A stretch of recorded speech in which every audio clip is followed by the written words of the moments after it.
Welcome to our webinar today.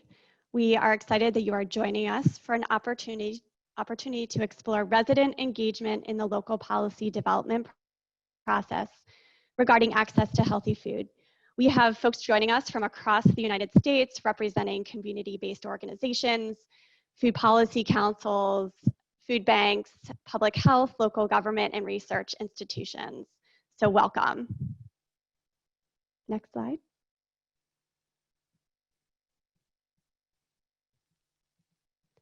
My name is Sally Mancini, and I am the Director of Advocacy Resources at the Rudd Center for Food Policy and Obesity at the University of Connecticut. I am joined by Dr. Kristen Cooksey-Stowers today, Assistant Professor of Health Disparities in the Department of Allied Health at the University of Connecticut and the UConn Rudd Center. She will also be moderating this session. After brief presentations, we will transition to the breakout rooms for about 30 minutes to have small group discussions. We hope it will be a useful tool for us to engage in meaningful conversations. After small groups, we will come back together and the moderators will report back on the conversations briefly so we can get a high-level overview of what was discussed in each room, provide time for question and answers with all presenters, and then we'll wrap up. Next slide. So now I'm going to provide you with a bit of background on the Healthy Food Policy Project. The goal of the project is to identify and elevate local laws that seek to promote access to healthy food, contribute to strong local economies, improved environmental conditions, and health equity, with a focus on socially disadvantaged and marginalized groups. The three partner organizations who have worked on this project are the Center for Agricultural and Food Systems, Public Health Law Center, and the Rudd Center. We are funded by the USDA National Ag Library, and we also have an advisory committee that helps guide the work of this project. So we've found that it's helpful to understand exactly what we mean when we use different words. So I'm going to provide you with some basic definitions that the project team and our advisory committee has come up with. So by healthy food, we mean food that is minimally processed, fresh, frozen, or canned produce that is little, if any, added sugar, salt, or fat, food that is culturally relevant, food that meets evidence-based nutrition standards, and food that is both nutritious and safe to eat. And when we say access, we mean food is accessible when it is affordable and community members can readily grow it, raise it, find it, obtain it, transport it, prepare it, and eat it. And finally, by health equity, we mean the absence of disadvantage in chronic disease-related health outcomes, regardless of one's race or ethnicity, religion, socioeconomic status, gender, age, or mental health, cognitive, sensory, or physical disability, sexual orientation, or gender identity, and or geographic location. So the Healthy Food Policy Project website is structured around three main resources that you can see here. We have a policy database of local level laws. We have a food systems crosswalk, and we also have case studies that highlight the importance of the community engagement process and policy development. We have other resources that are not shown here, such as drafting definitions for food access policies and zoning for urban ag. But it's the case study portion of this work that is the impetus behind the webinar today. So as a team, we've realized that many models of community engagement fail to authentically engage residents. We want to highlight community-based and community-led efforts in local policymaking to support access to healthy food during today's session, as well as unpack historical barriers to participation and inclusion, including institutional racism, understand power dynamics at play, and explore co-development of policy.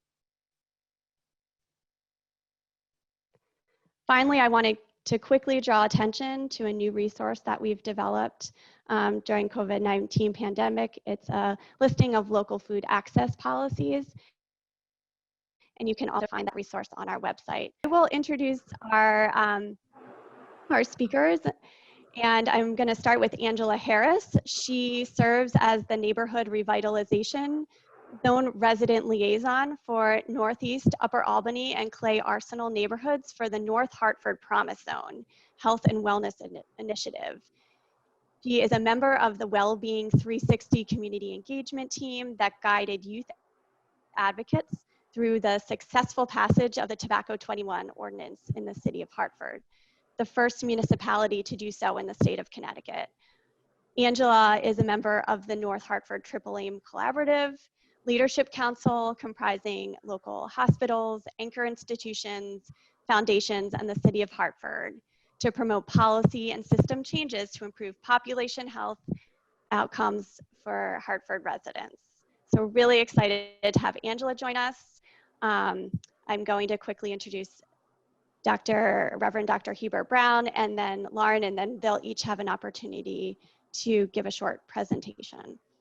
So Reverend Dr. Heber Brown III is pastor of the Pleasant Hope Baptist Church in Baltimore and founder of the Black Church Food Security Network, a multi-state alliance of congregations working together to inspire health, wealth, and power in the Black community. Using an asset-based approach, the Black Church Food Security Network mobilizes the resources of African-American churches to establish gardens on church-owned land and cultivates partnerships with rural Black farmers to pipeline what they grow to urban Black communities that are hampered by food apartheid.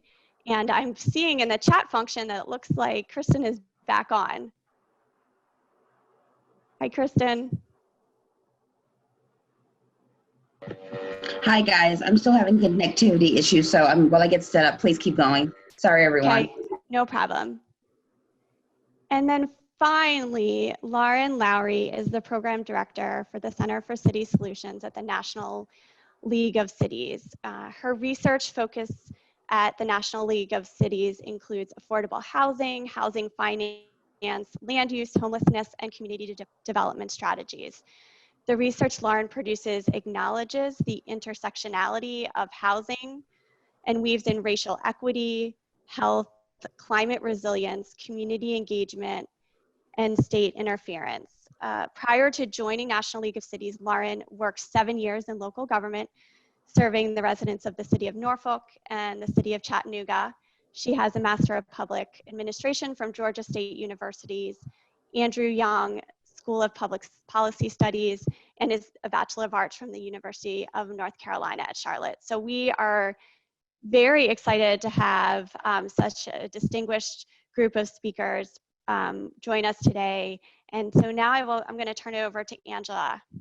Good morning, everyone. I am really excited to be able to speak with you today. And I just want to cover a few things in the brief moments that we have prior to going into more depth during our breakout.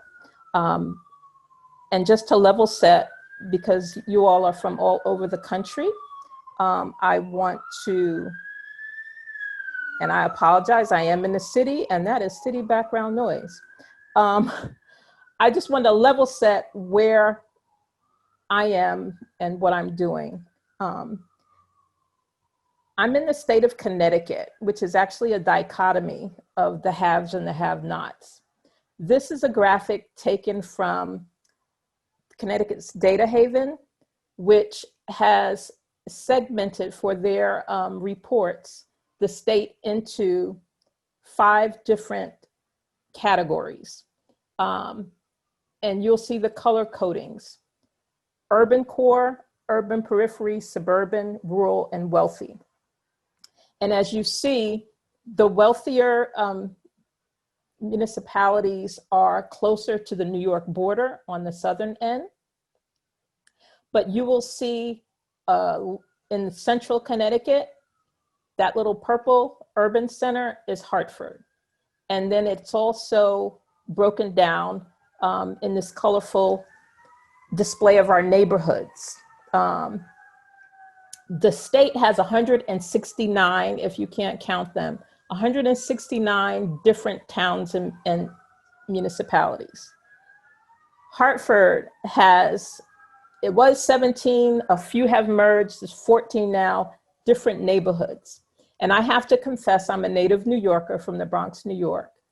However, I've now been in Connecticut longer than I was in New York since college. And it boggles my mind that there's so many different breakdowns in one city of the different neighborhoods, but that's the way we operate here. Everyone has their own little fiefdom, and folks are very engaged. This is a display of how the neighborhood revitalization zones are set up. And the NRZs, which they're called, actually were developed years ago from a state statute, which allowed for neighborhoods to gain ownership in the development process, so that anyone trying to come into the neighborhood, build anything new, change anything that wasn't to code, they would have to get approval, written approval by each neighborhood revitalization zone.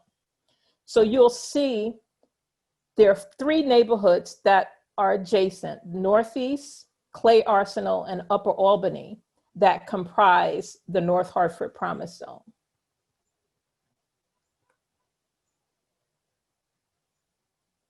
Back in 2015, we had the opportunity during the Obama administration to apply as a city for a Promise Zone designation with the United States Department of Housing and Urban Development. And basically speaking, and I'll get into this more during the breakout, this is a little fact sheet that you can find online. If you just Googled HUD Promise Zone North Hartford, you'll come up with this fact sheet. And if you read it, it does not sound like a place where you would want to live, work, play, worship, or invest. In order to get the designation, and what the designation does, there's no money involved up front. There's no checks cut from the federal government. But what they do say is things are so bad with, you know, your education, your employment, your health, like things are so bad, we're going to give you extra brownie points should you apply for a federal grant that's competitive. We'll give you a few extra points on your grading of your application to give you some help with possibly getting selected for the grant.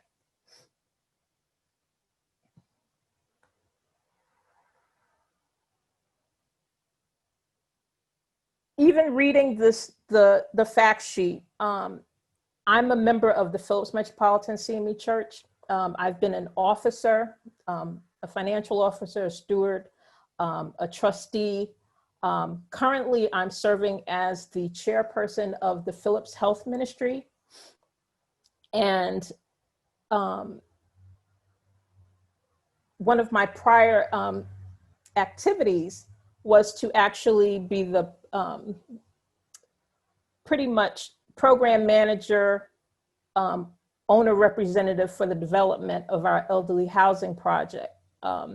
This complex has 40 units of elderly housing, single bedroom units, which we built pretty much using federal, state, and local funds, and a whole lot of my sweat equity to walk the project through from concept idea to have the community backing and support, because you'll see there's trees in the background. We were able to, with city and resident support, partition a portion of Keeney Park, which is Hartford's Central Park. It's at the corner of Coventry Street and Tower Avenue, a main thoroughfare, but it's adjacent to the North End Senior Center, opposite the street from the Hartford Health and Human Services Department, around the corner from St. Francis's Rehabilitation Center. And so it was a sweet spot. We call it like social service row, but there's no opportunity for anyone to really build around it. So it's like a little oasis, if you can picture that, for our seniors who were aging in their homes that they couldn't keep up and needed and wanted to stay in the community, but there were not very many options. And this is a HUD section 202, which is income subsidized. So we had seniors that were paying over $1,000, $1,500 in mortgage payments on fixed incomes, retirements, pensions, and they were able to get into this complex, and based on their fixed incomes, you had to be eligible. Some of them paid no more than $350 to about $500 and some change max on their housing costs. So it was a definite win-win. This building here is right next door to our church, which is about 12 years old now. This building was our original church, which we came into and retrofit for our church, moved out, let the school board of education move in, and began to house other community-based organizations. Currently, because we now have the new edifice, I was a part of the development and building committee to build this administrative and sanctuary building. We sit all three buildings. All three are multi-million-dollar assets. They all sit in the North Hartford Promise Zone. So yes, some of us do want to invest in a neighborhood that is not, has been divested from for many years.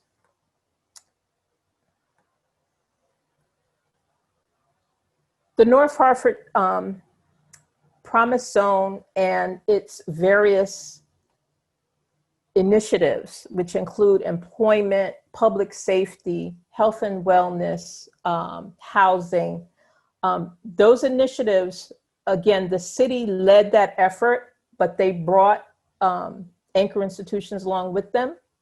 In the three neighborhoods, we have various stakeholders involved: businesses, schools, universities, community organizations, churches, hospitals, institutions, foundations, and our residents.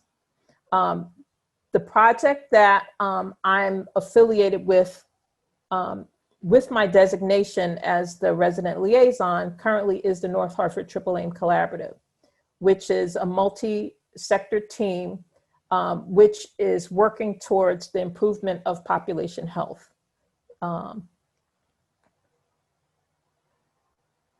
As stated, our first initiative, working with Trinity Health of New England and St. Francis Hospital, it was through their community engagement program that I was involved with my partners from Advocacy to Legacy, another nonprofit institution. We actually train middle schoolers and high schoolers in advocacy, in public speaking, to pass a bill that had direct impact on their life.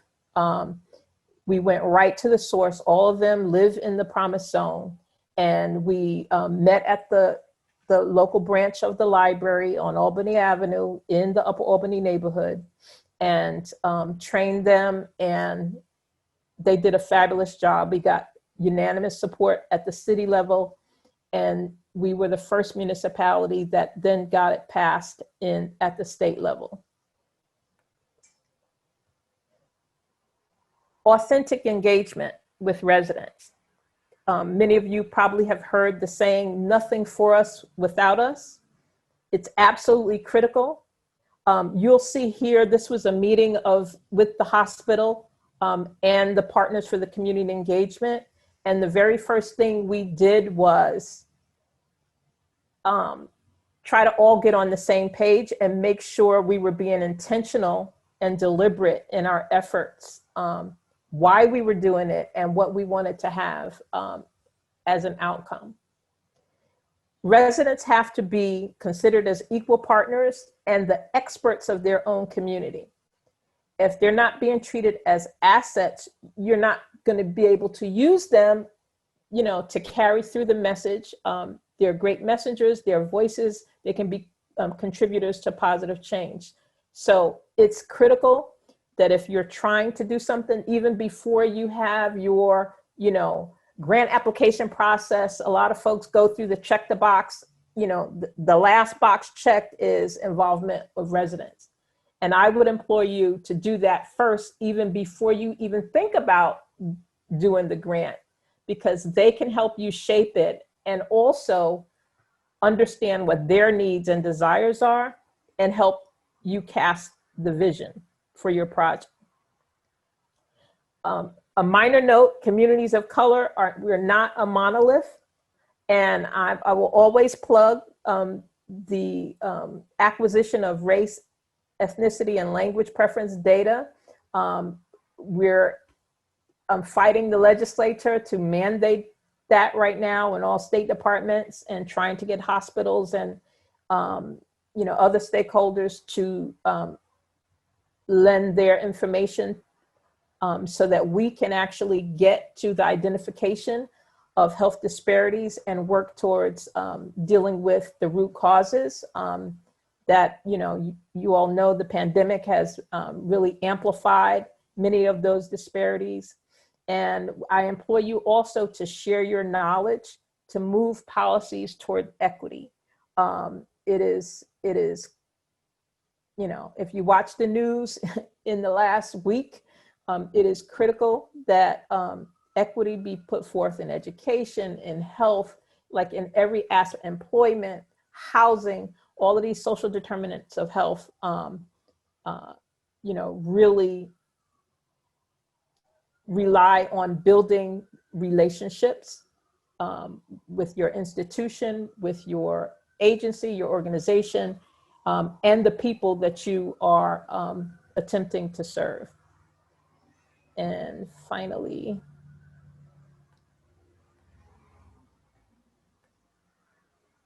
I have some resources that you'll get.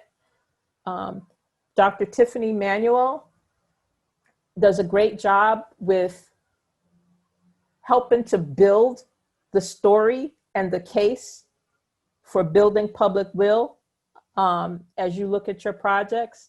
And Trabian Shorters is a person that is well sought after for asset framing, the other side of the story.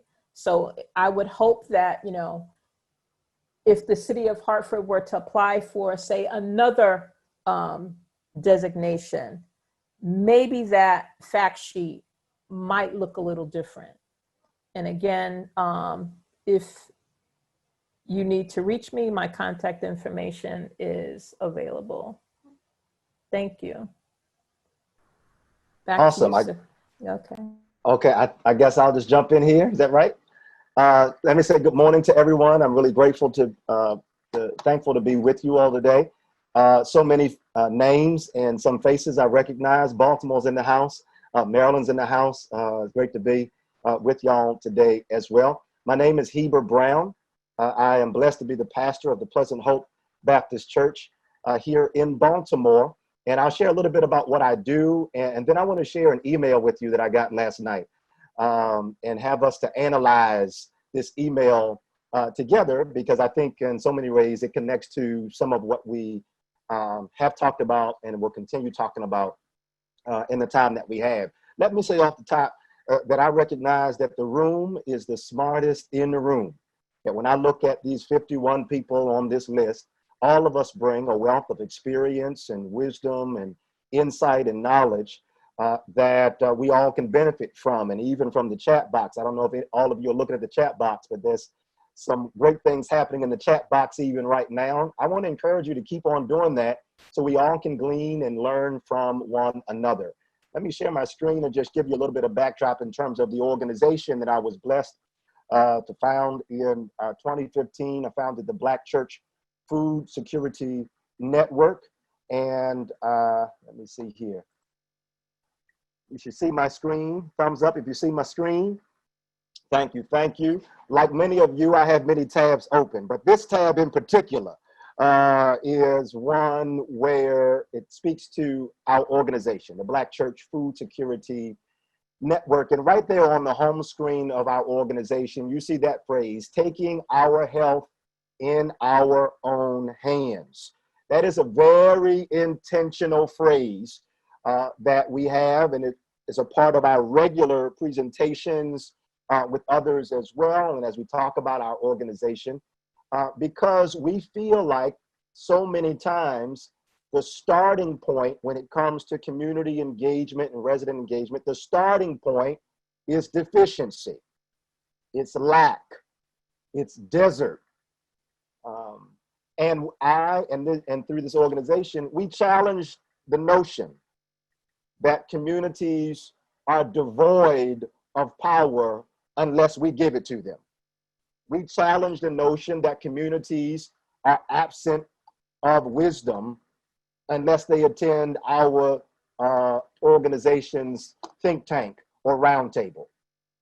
We challenge the notion that those outside of the Black community have a better idea in the context of my city, in the context of our organization, have a better idea of how to move things forward with respect to health than those who are in that community. And so, as was said a little earlier in the beginning, recognizing that the communities that we and that you work with already have some things going for it, and acknowledging the fact that many of us have a blind spot to that knowledge and to that wisdom until we get into relationship.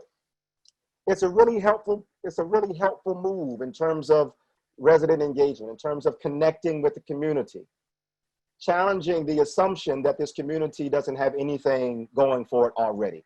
We say taking our health in our own hands when it comes to our organization, because we recognize, for instance, that in the Black church community, and many of you are familiar with the historic African-American churches and historic African-American Christian denominations that have been around and in this country since the late 1700s.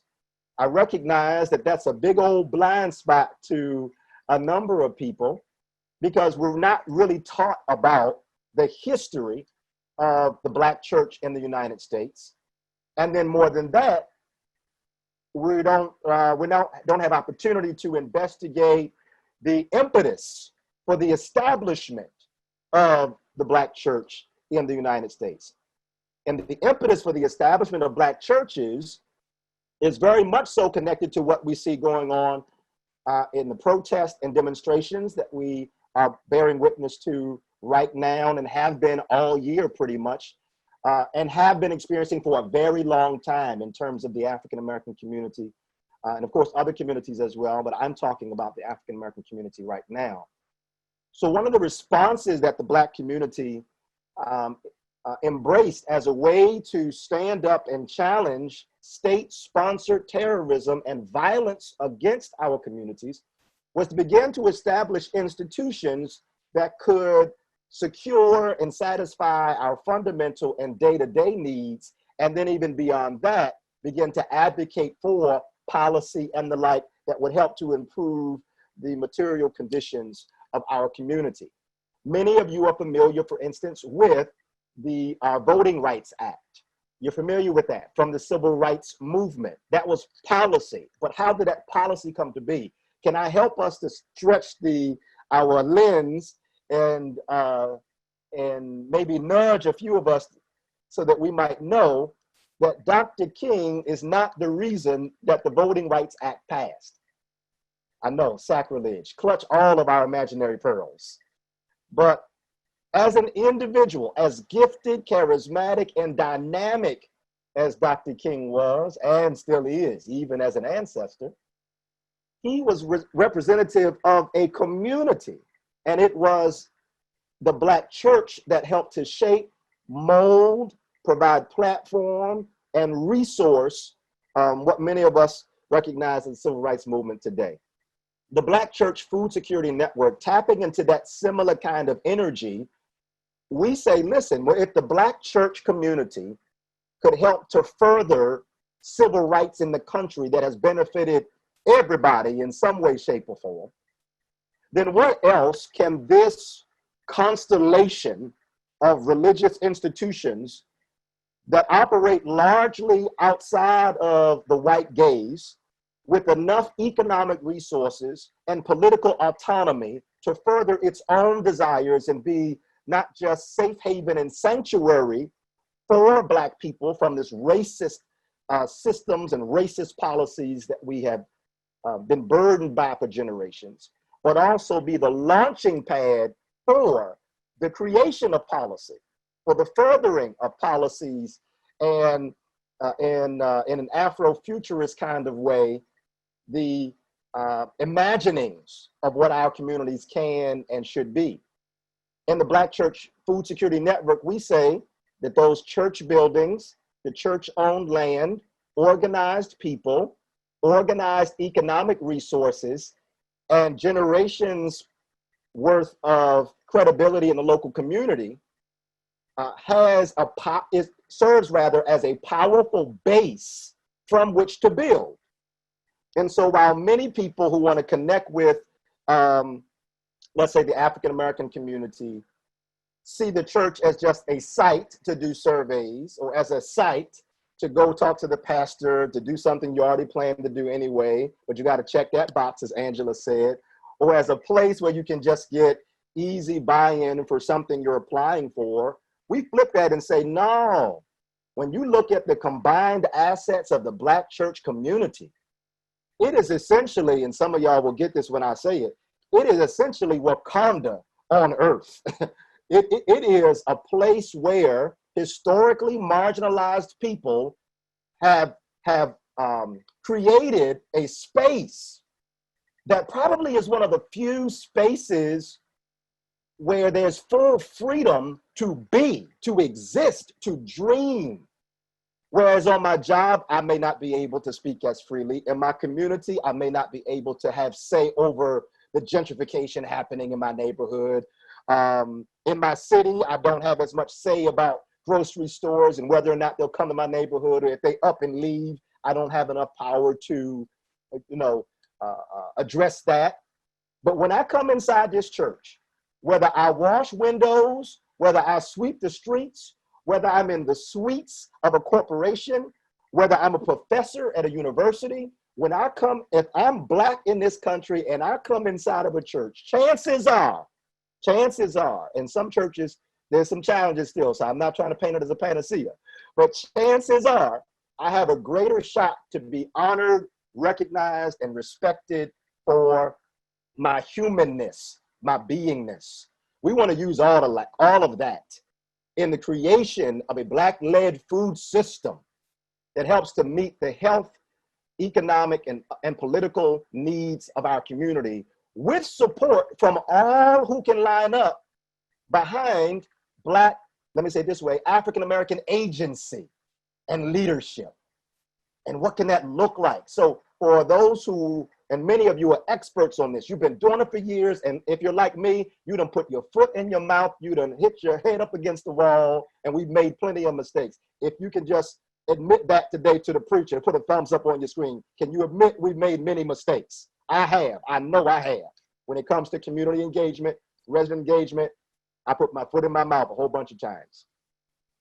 What I pray happens for the time that we have remaining is that we can look at an organization like the Black Church Food Security Network, which now, as I'm scrolling, has partnership with different churches and denominations around the country, which has a Black farmer directory where we connect people with Black farmers across the nation who are facing their own challenges when it comes to racism in the food system. But through this virtual and digital green book, we are providing a pathway for individuals and institutions to connect with Black farmers and to support them. You pop in your address or your zip code or your place, or you just click a red dot, and it'll give you information on Black farmers in these communities. And so I'm grateful for the work that we get to do, because it allows us to show everybody that we already have some things going for us. I don't know how many of you play spades, but I am a faithful and religious spades player, card game. And I've learned that if you know how to play the game right, then you can be dealt a hand and realize you have more in your hand than others might be able to see. And that's what our work tries to do in the Black Church Food Security Network. I'll shut down on this. I'm gonna show you one, let me show you this email as our commercial to what we're gonna do in our breakout session. And I'll shut down on this. We'll talk more about it in a second. I got this email last night, y'all. Y'all are all in my inbox right now. I got this email last night. I copied and pasted it in the Google Doc.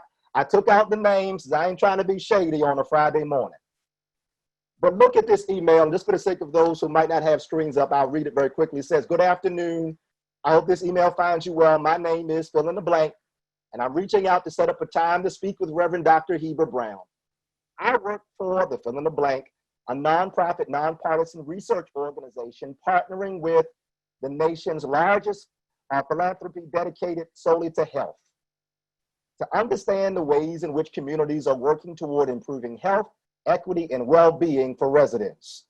We are speaking with local leaders to gain their perspective on activities and trends in Baltimore related to health, equity, and well-being, as it continues to be important given our national situation. We would very much appreciate talking with Reverend Brown, and we anticipate our conversation will take about an hour. I understand that this is a very uncertain time for many people and organizations due to COVID-19, as well as the nation's response to policing and other systemic issues, but I wanted to reach out in case Dr. Brown might be interested and available to speak with me. If so, please feel free to have Reverend Brown provide some time slots that he might be available to have a discussion in the next few weeks. Thank you for your consideration. I'm gonna shut down on this. Y'all put in the chat box why I said no to this invitation for this conversation. Y'all just take a guess. No, it's not a gotcha. Take a guess as to why I immediately responded. And Sally, I thought about you the minute that I saw this email. I thought about you and I said, I gotta bring this up. Y'all fill in the blank, just based off the context clues that you have as to why something like this would not be inviting to a community member and community servant leader like me at this particular time with all that is going on and with the hunches that I've made from the first paragraph all by itself. Just a hunch. I don't know for sure, but I wasn't born last night, so I got some hunches.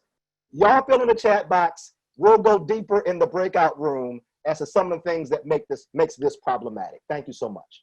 Good morning, everyone. My name is Lauren Lowery. I'm the Program Director for Housing and Community Development at National League of Cities.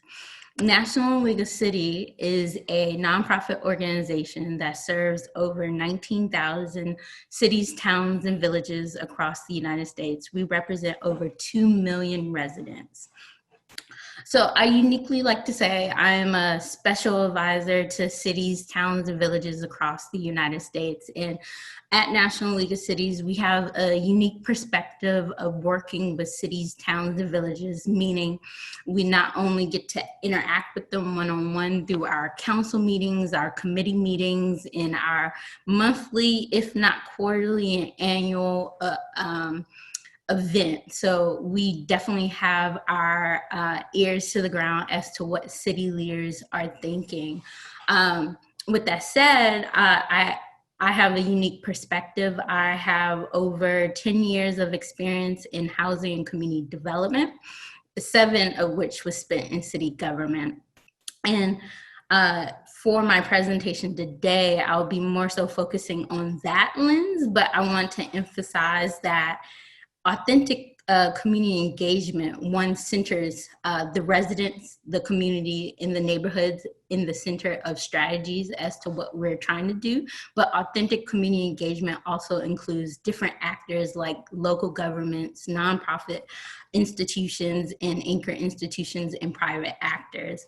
And one of the things I have often said at City Hall when approached with the idea about going out to the neighborhoods to present to them, if we don't have the buy-in of the community, what we hope to happen will never occur, meaning we can pour the money into the community, but if it's not what the community wants, we won't have success.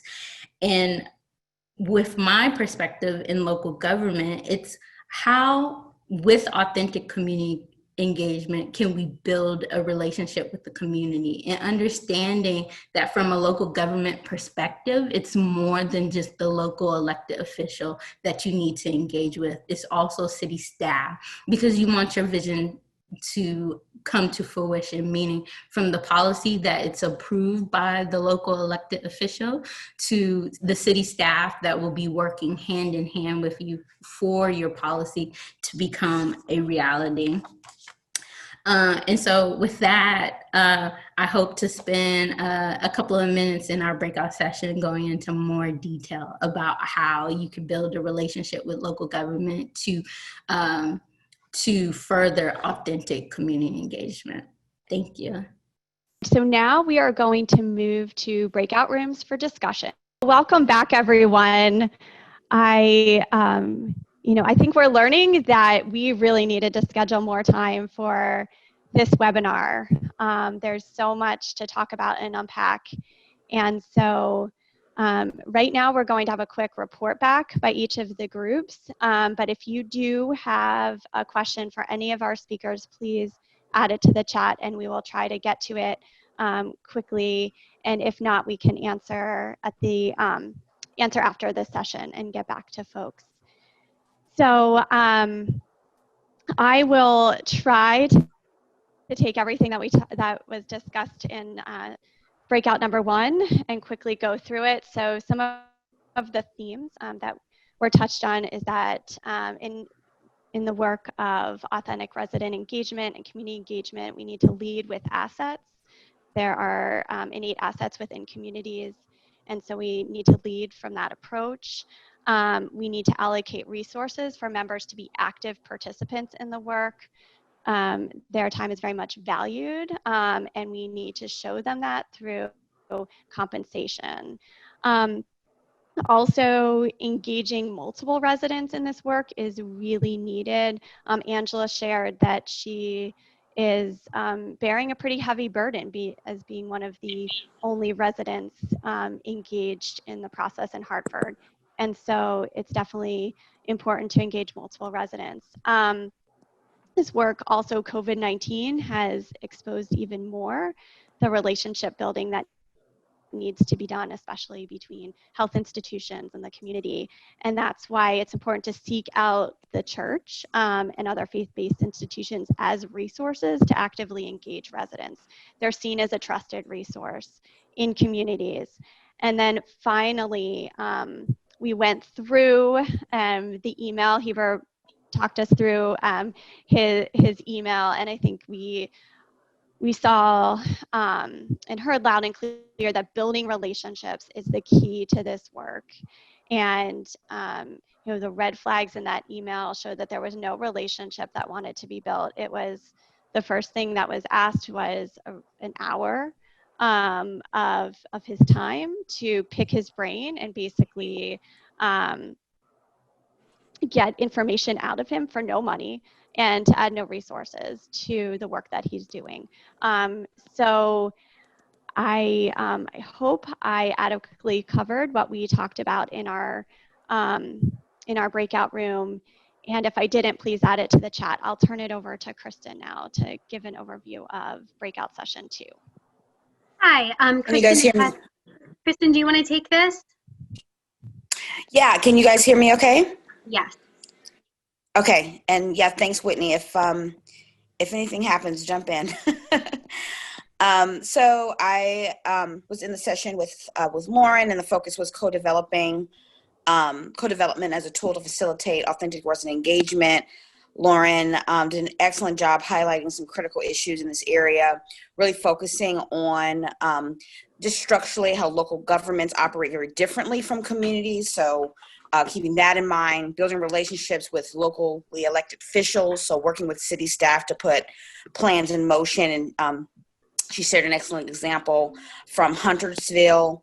And she sort of framed her discussion around social determinants of health. And so not thinking just about policymaking in one silo of one health domain or housing or food, but she shared in her experience, she's had cases where she's grappled with food desert and housing issues in one. So really thinking across the social determinants and the fact that the community wants to tackle those issues, more than one issue. She provided an excellent framework for moving from community engagement to ownership. So some key questions: are you listening to the community? And for those of you doing this work, are you listening? And the importance of hearing their story about how they want to move forward. I think a theme that's emerged from all of our speakers today, and not telling them what's best. So key takeaways: the importance of really building the relationship, bridging those gaps between local government and residents. Education, that many local officials cannot read large docs, so make sure everything they need to know is concise and on the first page with clear recommendations. Co-development is critical in local governments as they want to know that they have that community buy-in, and the importance of resources, which sounds like also came up in Sally's breakout. The resource allocation is important. So with the budget process, so keeping that in mind. And understanding how those cycles dictate what is going to be funded, guides the city, and is dedicated to specific policy initiatives one way or another. So, to keep keep it in mind that we work from resources and budgets. So that's sort of the recap. We had an excellent question in the chat regarding development of food and ag code in Minnesota, which is a tribal government. So. We chatted about defining a community or neighborhood within that code or statute, and the caveat that really every community is working differently. And if I didn't capture anyone from the session, please feel free to jump in and add before we wrap for today. For any of our speakers, would you like to have the last word? Anything else you'd like to say before we wrap up? And we did have a question in the chat. I hope everyone saw the question, and then Heber was able to answer. So take a look at the chat, but turn it over to our presenters for one last word. Can I just say very quickly, I missed saying this, that we should see the skepticism of communities, the skepticism in communities to engage with policy folks and government folks. We should see that as normal and expected. Given the history, and I think this is something important, we have to sit with and face and confess the history and histories of how policies have been used as a tool of white supremacy to rob people of color of land, of safety, of health, of clean water, right? That history has to be acknowledged.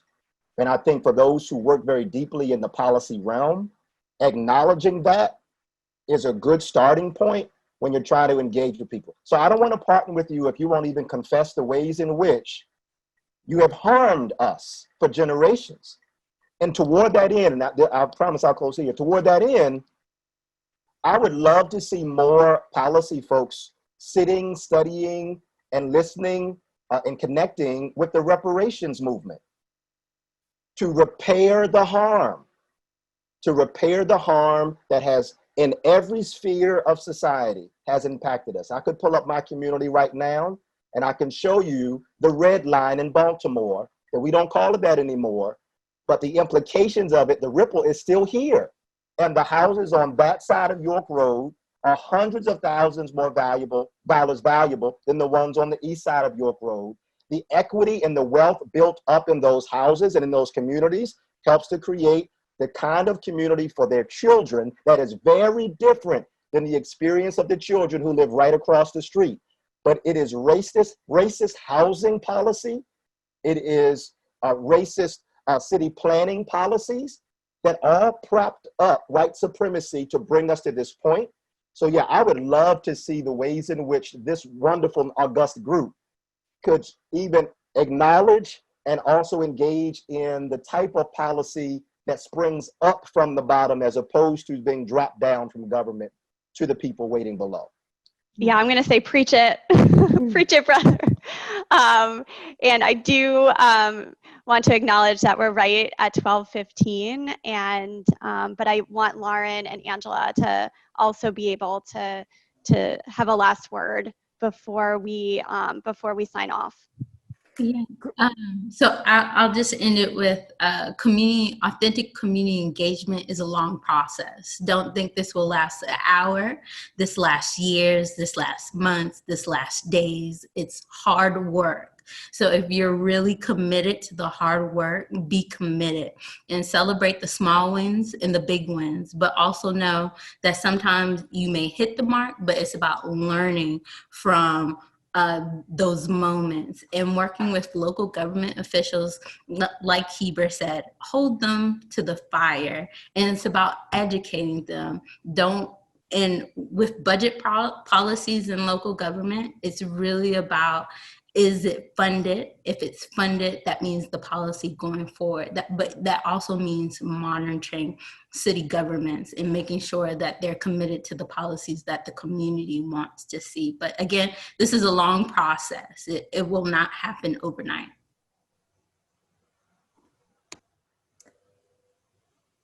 And this is Angela. I would end with 2 points. One, look in the mirror and determine who you are and who you want to be as a person and an organization. Are you a spectator? Are you an ally? Are you a change maker or catalyst? And if you become part of the community, embedded in the community, and consider your community as an asset, you can then become a beneficiary of anything that you do. So you're not just serving others, but you actually end up benefiting from all your actions. Lastly, I would be remiss, and I told myself anytime I get an opportunity to speak, I will call out 2 things. Please encourage anyone you work with, serve, your networks to 1, register to vote, because representation matters, and that is one opportunity to move the needle towards equity. 2, please encourage anybody that you come in contact with, residents, organizations, everyone. We need all hands on deck to get our communities properly counted during this census, during the coronavirus pandemic.